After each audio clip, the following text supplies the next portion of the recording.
guys, good morning po sa ating lahat.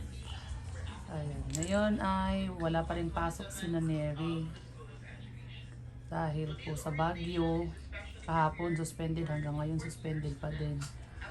Tapos ngayon alas 11 ng umaga ay schedule nila para sa online orientation.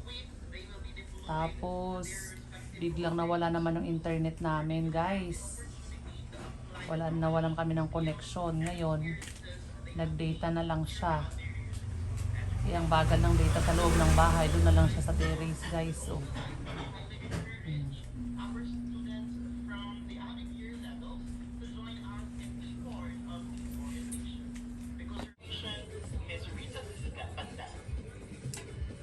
Hello, good morning everyone. So I will not call one by one because I know it will become a long list already. Okay, so that's why I would like to just welcome everybody for our orientation. Okay, so this orientation is, if you notice, just focusing on the fourth year students. However, like what our MCs mentioned a while ago, Sir Reveal, Ma'am Demuno, that you will be getting a lot of valuable information, okay, while listening to our orientation that will make you equipped, okay, along the way, okay, until you reach the fourth year level. And for our beloved fourth year students, okay, you have officially made it to the final stretch of your Bachelor of Secondary Education. The past 3 years were about mastering subject matter, analyzing theories, and drafting lesson plans. Today's orientation marks the turning point where all of that preparation transforms into practice. This orientation is crucial because you stand on the doorstep of your field study and practice teaching. Or the School of Education. So let's move on to the vision of School of Education. The School of Education envisioned itself to produce global and competitive educational leaders responsible in character building, knowledge innovation, and digital citizenship in the service of the community. So that is our said vision. And for our said mission, good morning po. Ayan, so ang ilang araw nang walang pasok, guys. Mag-iisang buwan na ata walang. Ano ba yan? Namamroblema nga yung si Neri. Namamroblema dahil Wala ng internet kung may kailangan. Pero pag hindi kailangan, wala. Ano na eh. Ngayon ano na sila ng online. Ang school. Pang ano lang po yung parang orientation po sa Orientation lang. para makilala po namin mga kaklase po namin. Lakasan mo ng konti. Ano lang po yun, parang orientation para makilala po namin mga kaklase po namin kasi gawa nga po wala pong pasok, lagi po suspended. So, gumawa lang po sila ng paraan para magkakilala po kami and then kung ano po yung mga kailangan requirements po dun sa isang subject po. Kaya po, online po kami. And then may sinand po doon sa GC po namin.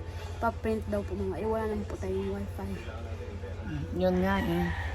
Yun nga, tapos sumabay pa yung aming internet, guys. Ay, nako po. Nawalan, pangalawang araw na nawala kaming internet, yung PLDT, wala.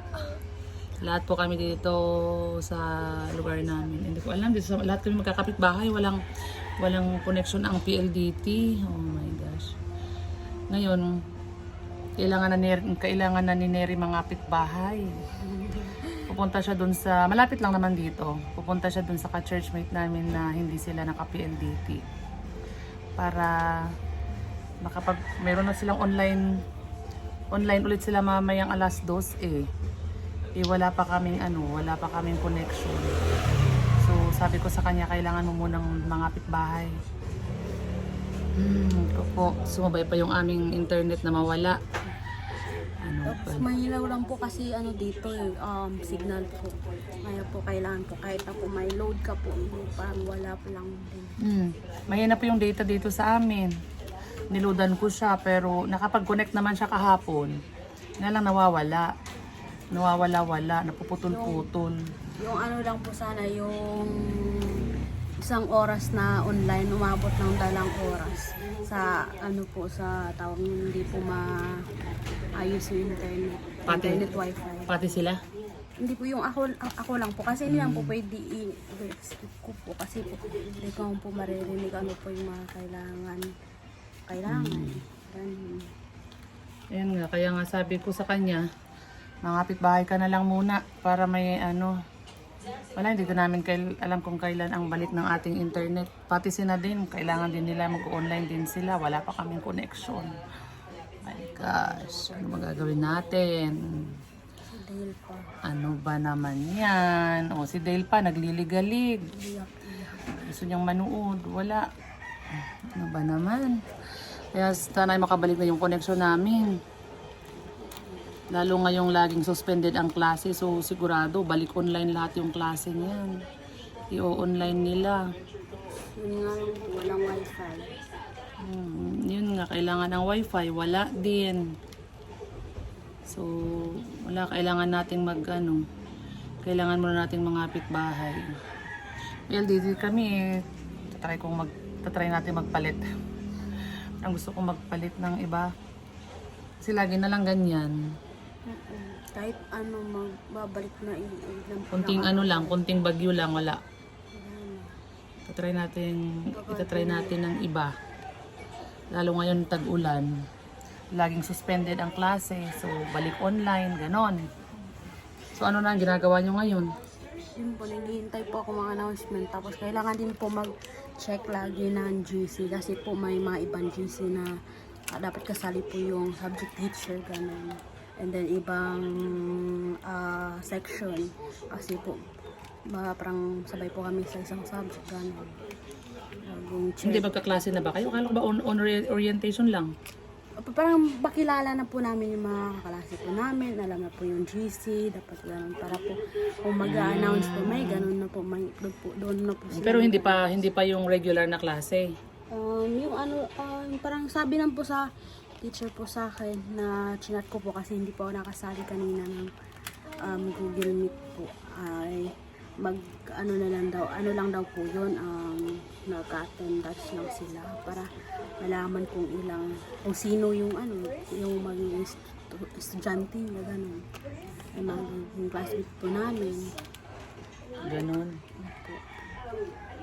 Tapos, ang schedule ni Neri, wala siyang pasok ng Thursday. So, kung halimbawa, ayan, Wednesday na pala ngayon. So, bukas wala na siyang schedule ng school. Tapos, Friday, holiday na. Wala na, so sa Monday na ulit. Sana umukay na yung panahon para makapasok na ulit yung mga bata.